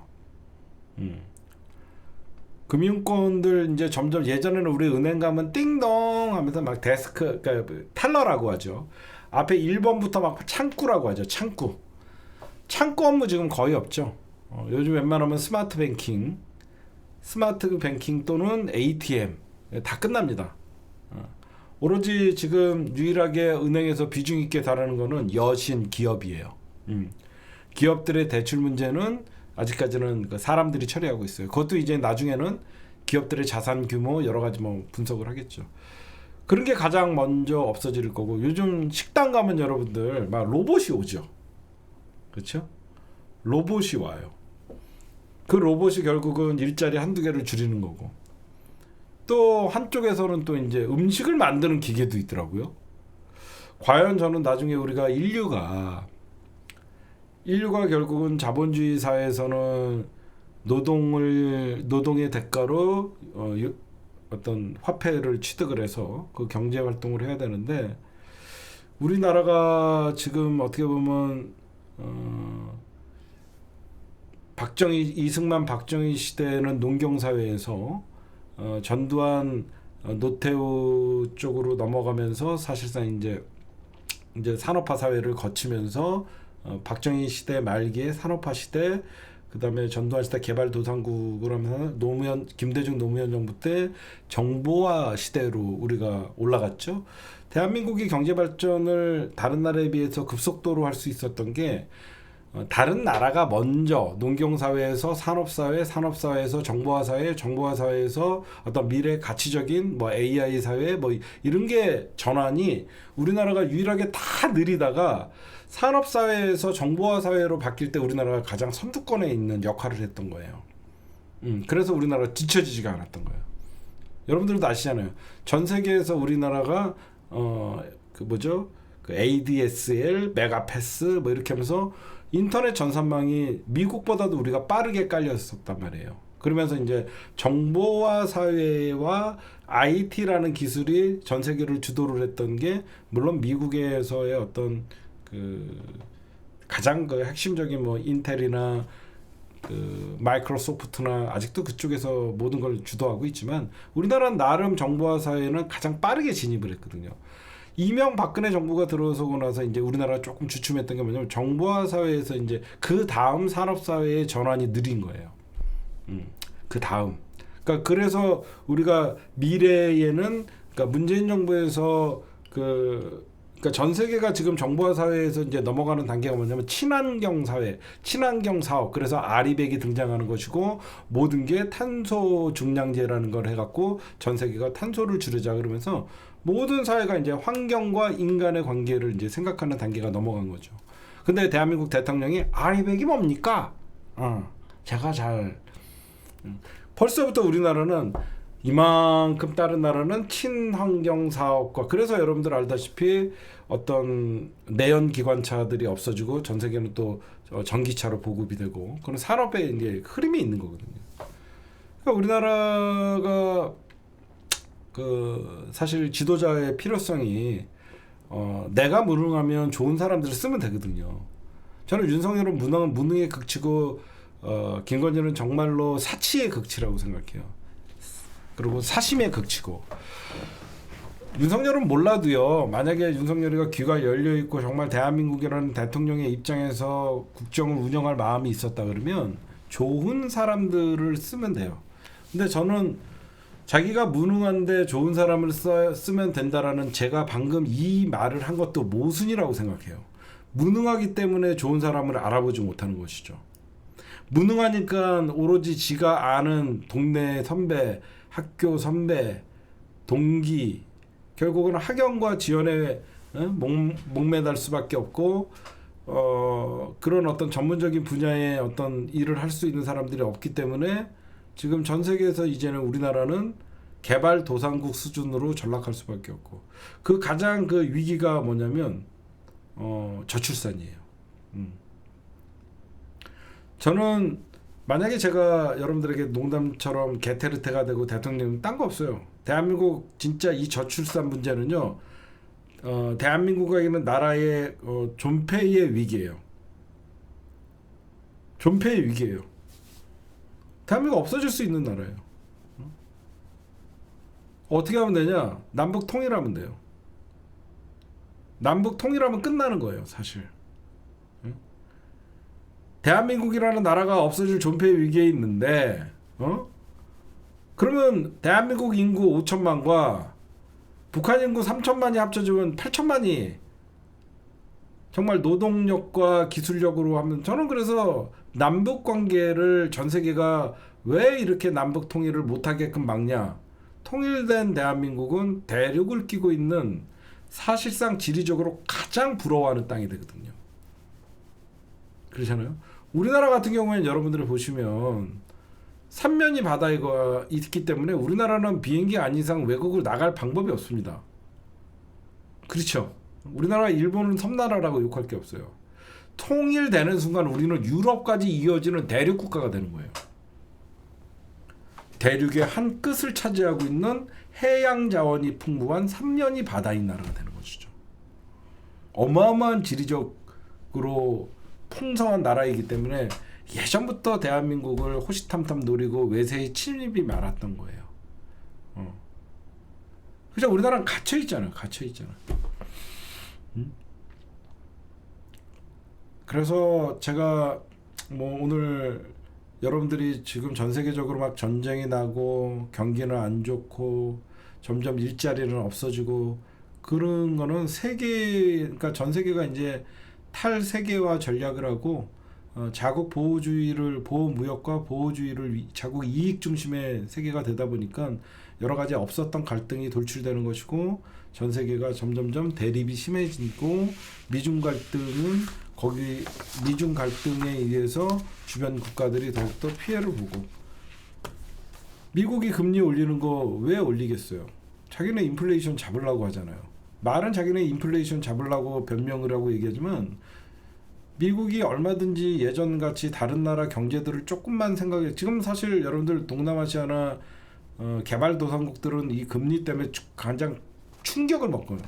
직접적인 타격은 못 사는 나라일수록 미국의 달러 강세가, 그러니까 미국의 달러 패권을 지키기 위해서 금리를 인하를 안 하잖아요. 그래서 지금 여러분들 힘들지만 좀 잘 버티시고, 그래도 우리에게는 이재명이라는 하늘이 내려주신 진짜 이 경제적 동물적 감각, 대한민국을 살릴 사람은 우리는 그래도 있잖아요. 우리가 미래에 희망도 없다라고 하면 우리가 이런 윤석열과 싸울 이유가 없잖아요. 윤석열만 끌어내리면 우리는 미래에 희망이 있잖아요. 정치란 국민들에게 비전을 보여줘야 되는 거예요. 윤석열이가 국민들에게 보여준 건 뭐 있죠? 술 취해갖고 경고망동하는 거와 지 와이프 해외 가갖고 쇼핑하는 거밖에 더 있습니까? 국민들은 10원 한 장 아끼려고 한 정거장도 걸어가고 버스비 아끼려고 그러는 상황이에요. 대한민국 대통령이라는 년이 해외 나가갖고 명품백 쇼핑하는데 경호원들이나 세워놓고, 그러니까 사람들이 윤석열을 뽑아갖고 손가락 자른다는 소리가 그냥 나오는 게 아닙니다. 비전과 희망을 줘야 될 대한민국의 지도자 정치 세력이 이제는 대한민국은 윤석열 때문에 망해간다는 이런 소리를 들으니까 얼마나 허망하겠습니까? 하여튼 어려운 시기 잘 버티면 또 좋은 세상이 올 거라고 하지만 나랑은 해당 없다. 그러니까 사람들이 점점 자포자기하는 거예요. 사람들이 전부 이제 포기하기 시작하면 안 되거든요. 좀 버티면 좀 좋아지겠지, 이런 희망이 있어야 되잖아요, 여러분들. 그렇죠? 사람이 버틸 수 있는 힘은 지금 내가 너무 힘들지만 요 시기만 조금 버티면 좋아질 거야, 이런 좀 심리적인 기대감이 있고 그래야 되는데, 지금 사람들이 우리나라의 경기나 지금 어떤 수입이나 자영업자들의 이런 것들 보면 버텨봤자 더 죽을 것 같으니까 포기하는 거예요. 그래서 폐업자가 늘어나는 거예요. 그렇잖아요. 자영업자들도 1년만 버티면 그래도 내년부터는 어떤 경기도 좋아지고 이런 희망이 있으면 빚을 내서든지 뭐 하든지 좀 버틸라고 노력을 하는데 지금은 조금만 해도 두 손 들어버리거든요. 너무 힘드니까 그러니까 자영업자들이 포기하기 시작하는 거예요. 그건 뭐냐면 정치가 희망을 주지 못해서 그런 거예요. 제가 뭐 오늘 이런저런 얘기하다가 3부까지 얘기했는데 하여튼 여러분들 저도 삽니다. 응? 저런 거지 하바리 새끼들 베이맨니 횡령했니 그딴 소리 들어가면서도 저는 삽니다. 그거 다 2년 동안 이겨내니까 결국은 복수할 수 있는 날들이 오더라고요. 여러분들도 힘내고 사십시오. 나도 살아요, 나도. 예. 오늘 방송 여기까지. 힘들 때 나를 생각하십시오. 개청소는 어떻게 버텼을까?